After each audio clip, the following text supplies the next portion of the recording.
की 227 सीटों पर हो रहा चुनाव शिवसेना और एनसीपी में टूट के बाद यह पहली बार हो रहा है।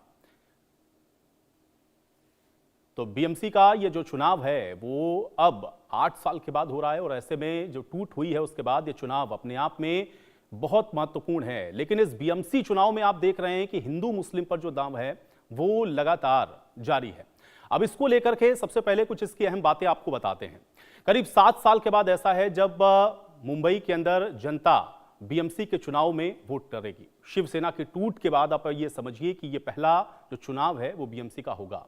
एनसीपी में भी टूट के बाद ये बीएमसी का जो पहला चुनाव है वो रहेगा। और इसके अलावा करीब 7 साल के बाद मुंबई में ये जो बीएमसी चुनाव है वो कई मायनों में बेहद महत्वपूर्ण हो जाता है, क्योंकि इस समय जो राजनीतिक परिस्थितियां हैं वो बीएमसी चुनाव के लिहाज से पूरी तरह से अगर आप देखेंगे तो अब बदल चुकी हैं। साख का भी सवाल यहां पर पार्टियों के लिए है, वर्चस्व की भी लड़ाई है और बीएमसी चुनाव इस पर पूरे देश की भी निगाहें हैं, क्योंकि ये जो चुनाव है वो आगे की जो राजनीति है उसकी भी दशा और दिशा को तय करने वाला है। तो बेहद महत्वपूर्ण है। बयानबाजियों की जो दौर है वो लगातार इस पूरे बीएमसी चुनाव को लेकर के चल रहे हैं। तो 7 साल मुंबई में ये बीएमसी का चुनाव और ये बेहद महत्वपूर्ण है। 2017 के बाद बीएमसी के चुनाव में जनता अब बीएमसी का मेयर कौन होगा इसको चुनने वाली है और टूट हुई है चूंकि शिवसेना में, और इसलिए साख की भी लड़ाई रहेगी। एनसीपी में भी टूट के बाद ये पहला चुनाव बीएमसी का है और इसलिए ये काफी महत्वपूर्ण रहेगा।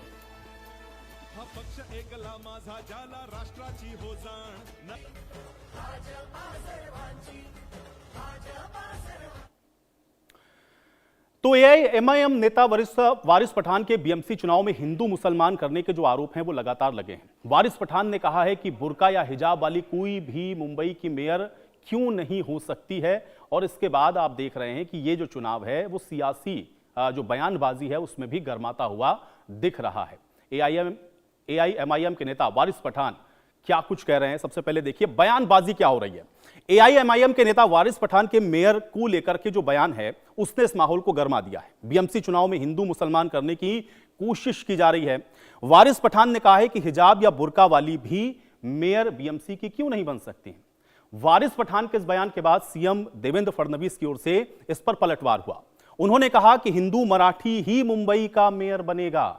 अब बीएमसी का ये जो चुनाव है उसको लेकर के ये बयानबाजी इसलिए भी है क्योंकि वारिस पठान ने मेयर को लेकर के सवाल उठाए और उन्होंने ये कहा कि भाई ये कहां लिखा हुआ है कि हिंदू ही बन सकता है। बीएमसी चुनाव में हिंदू मुसलमान करने की कोशिश हो रही है और वारिस पठान ने यह कहा कि हिजाब बुर्का वाली भी मेयर क्यों नहीं बन सकती है। अब जाहिर है कि वारिस पठान का ये जो बयान था उस पर पलटवार होना था और सीएम देवेंद्र फडणवीस की ओर से ये जो पलटवार है वो किया गया। उन्होंने कहा कि हिंदू और मराठी ही बीएमसी का जो मेयर है वो बनेगा और इस बयान को पलटवार के तौर पर देखा गया क्योंकि वारिस पठान की ओर से यह बयान पहले दिया गया था और उसके बाद उस पर जब देवेंद्र फडणवीस की ओर से बयान आया और उन्होंने ये कहा कि ये जो मेयर है वो मराठी और हिंदू ही होगा, इसलिए इस पर ये जो विवाद है वो गहरा गया। अब जाहिर है वारिस पठान के इस बयान पर महाराष्ट्र के मुख्यमंत्री देवेंद्र फडणवीस की ओर से यह साफ कहा गया कि मेयर महायुति का ही होगा और हिंदू और मराठी होगा। ये जो मुख्यमंत्री हैं देवेंद्र फडणवीस उन्होंने कहा और उनके इस बयान के बाद आप देख रहे हैं कि लगातार ये जो विवाद है वो बना हुआ है और हिंदू मुसलमान करने की कोशिश हो रही है ये कहा जा रहा है। दरअसल परसों आपने देखा कि वारिस पठान ने यह कहा कि मुंबई में आखिर बुर्का पहनने वाली मेयर क्यों नहीं हो सकती। अब आप ये देखिए क्या कुछ कह रहे हैं, इस पर सियासी बयानबाजी क्या है। जोरदार विरोध और इसका करारा जवाब फडणवीस की ओर से इसका जो है वो दिया गया और परसों वारिस पठान ने यह कहा कि हमें यह लगा था कि जो लोग खुद को मराठी मानुष का सबसे बड़ा ठेकेदार बताते हैं वो इस बयान से दूर रहे। जोरदार विरोध और इसका करारा जवाब देवेंद्र फडणवीस की ओर से दिया गया और अब यहां पर आप देख रहे हैं कि फडणवीस ये कह रहे हैं कि अब इस पूरे मामले को लेकर देखिए सब चुप हैं। अब समझ में ये नहीं आया कि अचानक लाउडस्पीकर की जो बैटरी है वो लोगों की कैसे डाउन हो गई। सवाल ये है कि वो इसके खिलाफ आखिर क्यों नहीं बोल रहे हैं। उन्होंने फिर ये भी कहा कि मैं ये वादा करता हूं कि मुंबई का जो मेयर है वो हिंदू होगा और मराठी होगा। ये वारिस पठान का ये जो बयान आया उसके बाद जवाब फडणवीस की ओर से ये दिया गया। तो आप देख रहे हैं कि लगातार अब वारिस पठान का जो बयान है उस पर वार पलटवार का दौर जारी है। क्या कुछ इसको लेकर के कहा गया है एक बार सुनिए। परवा वारिस पठाण बोलून गेले, मुंबई में बुरखेवाली मेयर बनेगी. आम्हाला वाटलं आता मराठी माणसाबद्दल बोलणारे तुटून पडतील, पण मला समजलंच नाही. अचानक भोंग्याचे सेल डाऊन झाले. सकाळचा भोंगा बोलेनाच, विचारलं तर तोंडातनं शब्दच निघेना. एक जण यांच्यातला बोलायला तयार नाही, हे त्याचं उत्तर देण्याकरता देखील तयार नाही. आता आम्हालाच त्यांना चार्ज करावं लागेल, तर कदाचित या भोंग्यातनं आवाज निघतील. आणि म्हणून त्यांच्या छातीवर उभं राहून सांगतो, या ठिकाणी महापौर हिंदूच बनेल, या ठिकाणी महापौर मराठीच बनेल.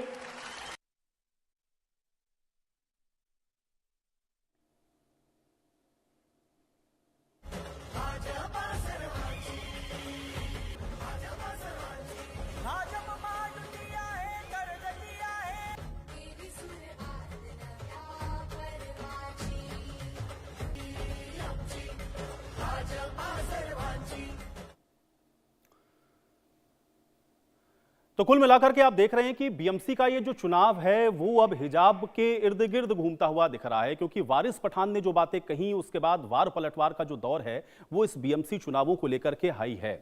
अब इसको क्या किस नजरिए से देखा जाए, इसके क्या मायने हैं, आज हम इस पर विस्तार पूर्वक चर्चा करेंगे. लेकिन अभी मेरे साथ विपिन शर्मा जी जुड़ चुके हैं, वरिष्ठ पत्रकार हैं. सबसे पहले उनका रुख करेंगे. विपिन जी, सबसे पहले तो बहुत स्वागत है. कैसे विपिन जी आप इसको देख रहे हैं, क्योंकि वारिस पठान ने जो बात कही उसके बाद लगातार हम लोग देख रहे हैं कि बीएमसी का जो चुनाव है वो इसके इर्द गिर्द घूमता हुआ नजर आ रहा है. उन्होंने ये साफ कहा कि भाई ये कहां लिखा हुआ है कि बीएमसी का जो मेयर है वो कोई बुरके वाला नहीं हो सकता है. और इसके वार पलटवार में आप ये भी देख रहे हैं कि दूसरी तरफ से भी जो बयानबाजियां हैं वो जारी हैं. कैसे इसको आप देखते हैं? धन्यवाद आयुष जी. देखिए, यहाँ पर बहुत ही दुख की बात है कि ध्यान केंद्रित नेताओं का होना चाहिए, और खासतौर पे कद्दावर नेताओं का. अगर हम बात करें, मुख्यमंत्री की बात करें या वारिस पठान की बात करें या बाकी उप मुख्यमंत्री की बात करें, तो तमाम जो बाकी जिन्होंने पूरा अपना जीवन खपाया राजनीति में, तो यहाँ पर उम्मीद करी जाती है, क्योंकि मुंबई को क्या बोला जाता है, it is the financial capital of the country, plus यहाँ पर माया नगरी है, और यहाँ पर उम्मीदें 7वें आसमान पर है कि आप लोग कम से कम जो इतने समय से परेशानियों का सामना करना पड़ रहा है एक मुंबई के नागरिक को, तो उससे वो निजात दिला पाए. बारिशों में क्या हाल होता है जग जाहिर है, और कितने दुख की बात है कि यहाँ पर आवाजाही पे जब बिल्कुल एक गतिरोध सा लग जाता है, और यहाँ पर आपको जहां पर आप वहीं पर आपको रुकना पड़ता है. तो यहाँ पर जो समस्याओं की तरफ ध्यान केंद्रित होना चाहिए नेताओं का, उसके उलट, उसके इतर जाकर यहाँ पर सब लोग, मैं तो ये बोलूंगा 19-20 का फर्क हो सकता है आयुष जी, यहाँ पर सब बयानवीर बन जाते हैं. और जब नेता बयानवीर बन जाते हैं तो आप समझ लीजिए कि चुनाव सर पर है. ये लोकतंत्र का महापर्व है, और ये देखिए नेताओं को तो हम लोग, लेकिन विपिन जी इसमें एक चीज मैं थोड़ा सा ऐड ऑन करना चाह रहा हूं. विपिन जी देखो, क्योंकि चुनाव हम लोग कहते जरूर हैं कि मुद्दों पर होना चाहिए, मुद्दों के इर्द गिर्द होना चाहिए, लेकिन ये भी तो बिल्कुल सच्चाई है ना कि अमूमन इसी तरह की मुद्दों के इर्द गिर्द घूमता हुआ वो दिखता. और बीएमसी का चुनाव अपने आप में बहुत महत्वपूर्ण है. अब तो पार्टियों के लिए ये पूरी तरह से साख का सवाल भी महाराष्ट्र के अंदर है. तो ऐसे में इस ओर जाना, इसको क्या स्ट्रेटेजी के तहत देख रहे हैं, या ये सूट कर रहा है पॉलिटिकल पार्टीज को? बहुत अहम सवाल आपने पूछा है आयुष जी. आप बड़े सुलझे हुए पत्रकार हैं, और बिल्कुल मैं उम्मीद कर रहा था आप ये सवाल पूछे. देखिए, चुनाव जो लड़े जाते हैं वो रणनीति के तहत लड़े जाते हैं, लेकिन यहां पर यह भी उम्मीद करी जाती है, क्योंकि जनता क्या समझती है, जनता जो जनार्दन हम जिसको बोलते हैं, वो नेताओं को रोल मॉडल समझती है, आदर्श समझती है, उन पे काफी उम्मीदें अपना भरोसा जताती हैं, तभी अपने कंफर्ट जोन से बाहर निकलते हैं, जब अपना बेशकीमती वोट डालने निकलते हैं. तो यहां पर उम्मीद करी जाती है आप एक दूसरे को आईना दिखाएं, कमी पेशी करें, नुक्ताचीनी करें या नीचा दिखाने का काम करें, वो एक तरफ. लेकिन मुद्दों की बात कौन कर रहा है, क्योंकि बेशुमार मुद्दे हैं यहां पर. और ये पहली बात तो ये है कि चुनाव इतने इसमें विलंब हुआ, इतने वर्षों के बाद अगर चुनाव हो रहे हैं, एंड ये भी बात जग जाहिर है कि BMC it is one of the richest municipal body. तो यहाँ पर जो सिविक इश्यूज है उनको कौन एड्रेस करेगा. ये गार्बेज मिसमैनेजमेंट है, यहाँ पर गार्बेज कलेक्शन को लेकर जो सड़कों में गड्ढे हैं कि गड्ढों में सड़कें, ये भी सवाल पैदा होता है. माया नगरी की अगर ये हाल है यहाँ पर, नहीं यही तो और महत्वपूर्ण बात है निकासी विपिन जी, की जिस ओर आप समस्या। इशारा कर रहे हैं, क्योंकि होना तो यही चाहिए, लेकिन मैंने इसीलिए कहा ना कि वो इसके इर्द गिर्द अमूमन होता नहीं है, मैं उसी और पे ये आ रहा पूरे हूं, देश मैं के उसी अंदर पे ये आ रहा पैटर्न है। बिल्कुल विपिन जी, मैं आऊंगा आपके पास, दो और मेहमान मेरे साथ जुड़ गए, एक एक रिएक्शन उनका मैं लेता हूं, फिर मैं आपसे और इसको समझूंगा। अली दारूवाला जी मेरे साथ जुड़े हुए हैं, भारतीय जनता पार्टी के प्रवक्ता हैं। अली दारूवाला जी, बहुत स्वागत है आपका। और फहमीदा हसन खान जी हमारे साथ, नेता एनसीपी की ओर से जुड़ी हुई हैं। फहमीदा हसन खान जी, आपका भी स्वागत है। अली दारूवाला जी, मैं आपके पास आ रहा हूं, क्योंकि हम लोगों ने देखा कि जिस तरीके से जो बयानबाजियां हुई और खासतौर से जो कहा गया एआईएमआईएम के नेता की ओर से कि भाई ये कहां लिखा हुआ है कि कोई बुर्के वाला भाई बीएमसी का मेयर नहीं बन सकता है, और आप ये कह रहे हैं कि वो मराठी होगा, वो हिंदू होगा, कैसे देखें इसको? देखिए, भारतीय जनता पार्टी का जो स्टैंड है, ये सैफरन केसरी सरकार है। यहाँ पे 80% पॉपुलेशन हमारे भारत में, महाराष्ट्र में, मुंबई में, ये मराठी मानुस, ये सनातनी धर्म के लोग हैं, और यही बेहतर रहेगा। और ये बीजेपी अपने स्टैंड से बिल्कुल हट नहीं रहा है। और मैं भारतीय जनता पार्टी का प्रवक्ता होने के नाते से ये आपके माध्यम से जनमानस को ये आश्वस्त करना चाहता और ये आश्वासन देना चाहता हूँ कि मुंबई का महापौर ये मराठी मानुस रहेगा, हिंदुस्तानी रहेगा और सनातनी रहेगा। इसके अंदर दो राय नहीं है। मैं मेरे वर्ड से, हमारी पार्टी के उनके एजेंडा से मैं बिल्कुल नहीं, लेकिन क्या ये backtrack नहीं कर कॉन्स्टिट्यूशनली रहा हूं। करेक्ट है अली दारूवाला जी? भाई संविधान तो इस बात की इजाजत नहीं देता ना कि आप इस हिसाब से आप ये डिसाइड करें कि नहीं वो मराठी होगा या वो हिंदू ही होगा। ये कैसे आप निर्धारित करेंगे? भाई संविधान तो ये ताकत हमको देता है ना कि जिसको जनता चुनेगी वो बन सकता है। तो उसमें वारिस पठान जी जो कह रहे हैं उसमें क्या समस्या है भाई? वो तो ये कह रहे हैं कि ऐसा क्यों नहीं हो सकता कि कोई बुर्के वाली या कोई हिजाब पहने हुई महिला वो मेयर बन जाए बीएमसी की। देखिए, हमारी जो 277 जो सीटों के ऊपर ये इलेक्शन एकनाथ शिंदे जी के साथ लड़ी जा रही है, 137, इसके अंदर हम लोग ने जो टिकट का वाटअप किया है, ऑलरेडी एबी फॉर्म भर चुका है। और ये एबी फॉर्म भरने के अंतर्गत जो हमारे कैंडिडेट्स है, ये सभी हिंदू धर्म के हैं और वो सनातनी है। तो इसमें से हमारे में से हम मुस्लिमों के सब भेज सकते हैं। अगर हमारे पूरे जितने भी जो इलेक्टेड रिप्रेजेंटेटिव्स है, इफ दे आर हिंदूज, इसमें से मुस्लिम नहीं जाएगा। तो ये कहना गलत किधर है? प्रैग्मेटिकली क्या नहीं, हम मुस्लिम को नहीं भेजेंगे, नहीं भेज सकते, हमारे पास है ही नहीं। हमने उनको रिप्रेजेंटेशन ये इसमें लोग ने मांगा ही नहीं, हमने उनको टिकट दिया ही नहीं। Simple, we are not lying, हम झूठ बात नहीं कर रहे। फहमीदा हसन खान जी, कैसे देख रहे हैं इसको? अली दारूवाला जी कह रहे हैं कि भाई हम बिल्कुल क्लियर हैं, मराठी ही होगा और हिंदू ही होगा। मैं अली जी से यही पूछना चाहती हूँ कि अली जी, क्या मुस्लिम हिंदुस्तान के लोग नहीं है? वो हिंदुस्तानी नहीं है? आप कैसे बोलते हैं कि हमने सनातनियों को ही टिकट दिया है? तो आप मतलब मानते हो कि मुस्लिम ये देश का हिस्सा ही नहीं है? आपने नहीं दिया टिकट, लेकिन कांग्रेस ने 27% टिकट दिया है। ठाकरे साहब ने 24% मुस्लिमों को टिकट दिया है। एमआईएम है, समाजवादी पार्टी, उन्होंने दिया है। अगर उसमें से मेजोरिटी आ गई और आगे नगर सेवक लोग तय करते हैं ना कि हमारा मेयर कौन बनेगा। मतलब आप हमें, देखिए, यहाँ पे हमने इतनी पार्टी का कुर्बानी आला दी है। आज कमान, मुसलमानों ने सबसे ज्यादा कुर्बानी आजादी के अंदर मुसलमानों ने दी है, जिनके नाम सहित आज एग्जाम्पल अपने उधर दिल्ली नहीं में बिल्कुल लिखा सही हुआ। बात है अली दारूवाला जी। फहमीदा हसन खान जी जो बात कह रही हैं, और मैं आपकी बात से इसलिए बार बार आपको काउंटर कर रहा हूं क्योंकि आप ये कह रहे हैं कि नहीं आपने ये तय कर लिया है, लेकिन मैं ये आपसे पूछ रहा हूं कि भाई जब इस देश के अंदर एक सिख प्रधानमंत्री हो सकता है, एक मुस्लिम राष्ट्रपति हो सकता है, तो भाई बीएमसी के अंदर क्या समस्या है? और ये कैसे आप लोगों ने डिसाइड कर लिया कि नहीं यही होगा?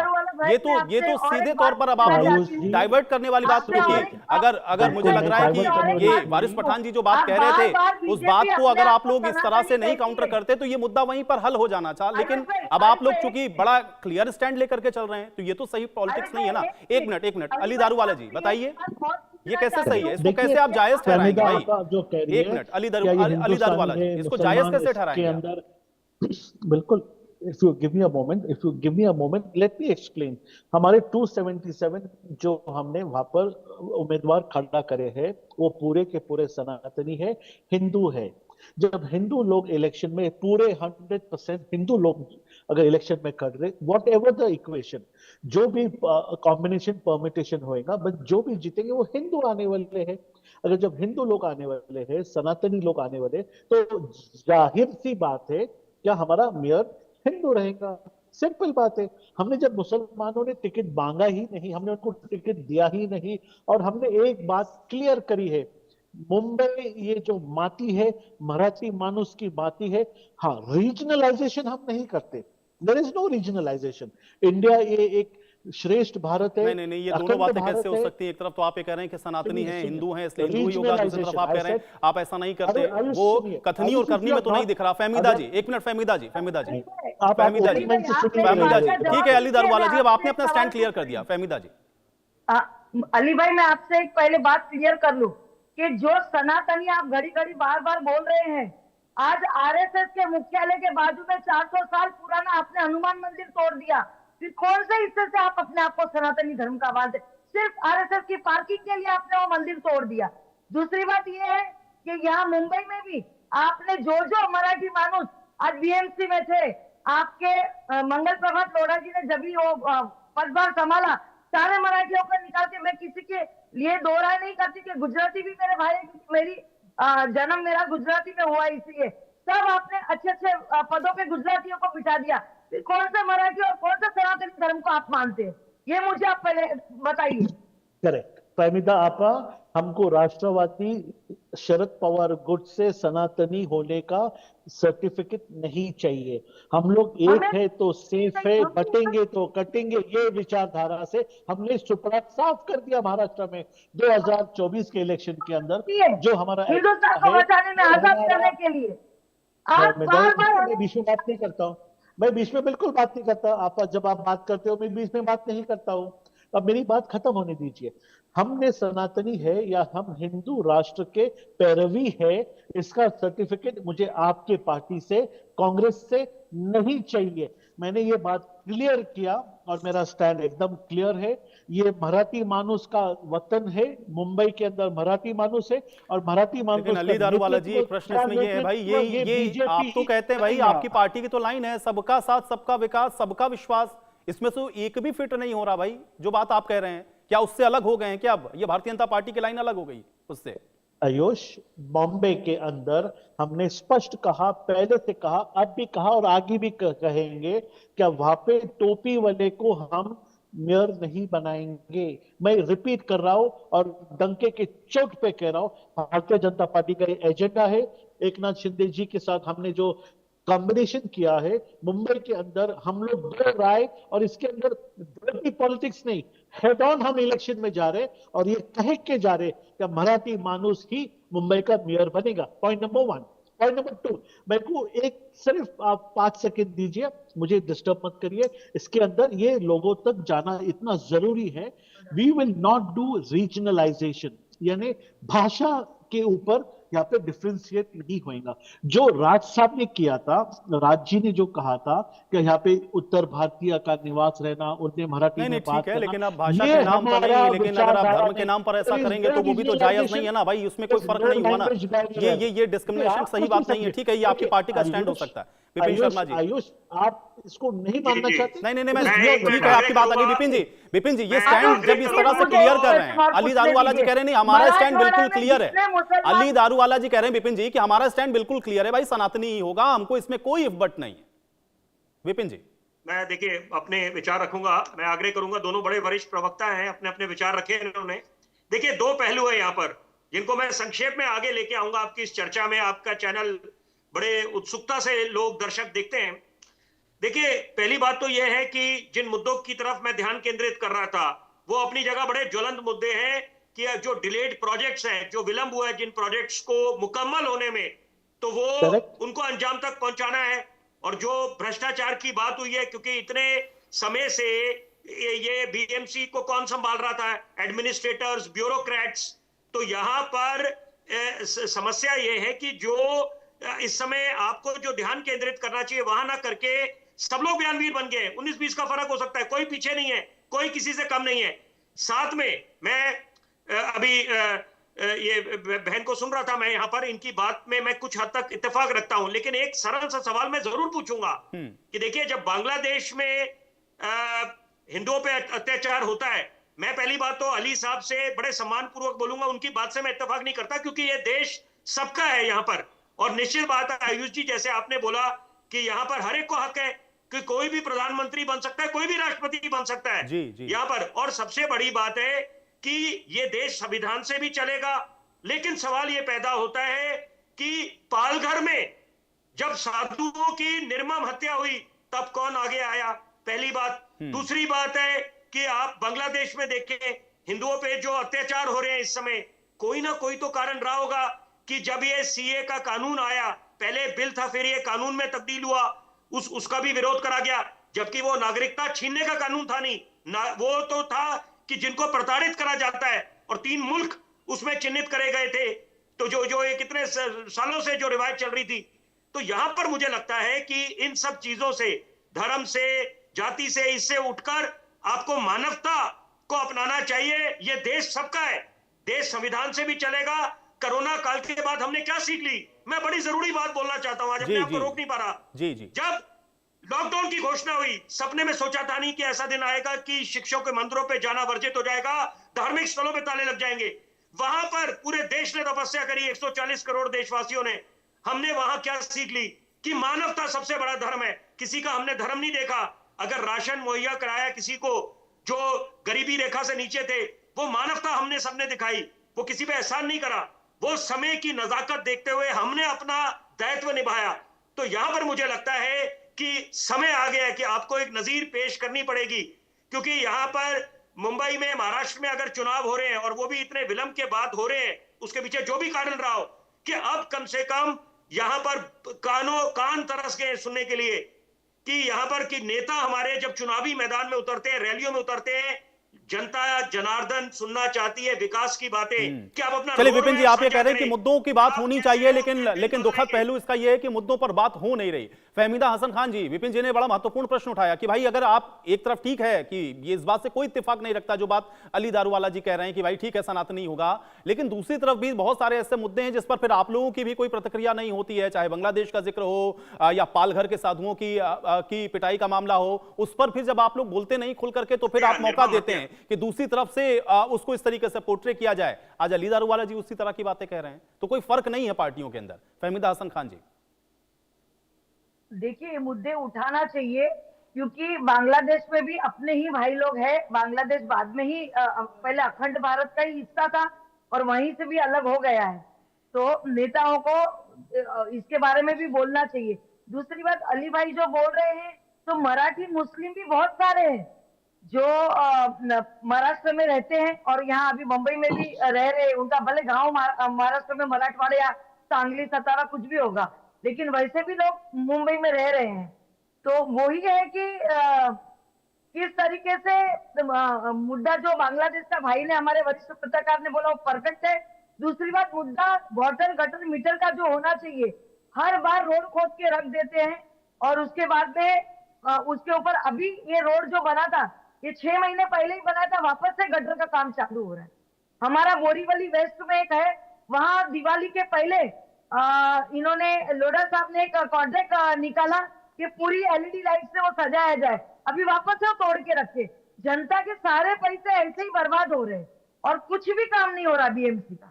जब नहीं, मुद्दों के इर्द गिर्द बिल्कुल लड़िए चुनाव। मुझे लगता है पॉलिटिकल पार्टी को, फहमीदा हसन खान जी, इन्हीं मुद्दों पर जाना चाहिए। लेकिन मैं फिर से आता हूं उसी विषय पर। फहमीदा जी, मुझे एक बात बताइए, अगर अली दारूवाला जी या भारतीय जनता पार्टी की तरफ से या उनके सहयोगी अगर इस बात को कह रहे हैं, तो आप ये कहिए ना कि भाई ठीक है, ये नहीं करते, हम बनाएंगे किसी बुर्के वाली महिला को मेयर। ये आप भी नहीं कहते, आप ये कहिए ना कि हम बुर्के वाली महिला को मेयर बनाएंगे, ये नहीं बनाते कोई बात नहीं, लेकिन आप लोग इस विषय पर खुलकर बोलते नहीं। आयुष जी, मैं एक वही बोलती हूँ कि जब शिवसेना ठाकरे जी का जब बीएमसी के ऊपर था, जब भी 90,000 करोड़ रुपए डिपॉजिट एफडी उनकी थी, अभी वो एफडी आधी तोड़ के इन्होंने आमदार और खासदार और ये सब खरीदने में लगा दिए है। अभी पैसा ही नहीं बचा। लाड़की बहन योजना में भी यही पैसा इन्होंने डाल के सारे स्टेट जीते हुए, तो बीएमसी भी अभी खाली हो गई है। और जहां जहां बीजेपी की बीएमसी रही है वहां कर्जा है। जैसे पीपरी चिचोड़ की बात करें तो 1122 करोड़ रुपया कुछ कर्जा हो गया है पीपरी चिचोड़ में। ये जो भी कर्जा होता है वो होता तो भारतीय नागरिक के ऊपर ही है ना।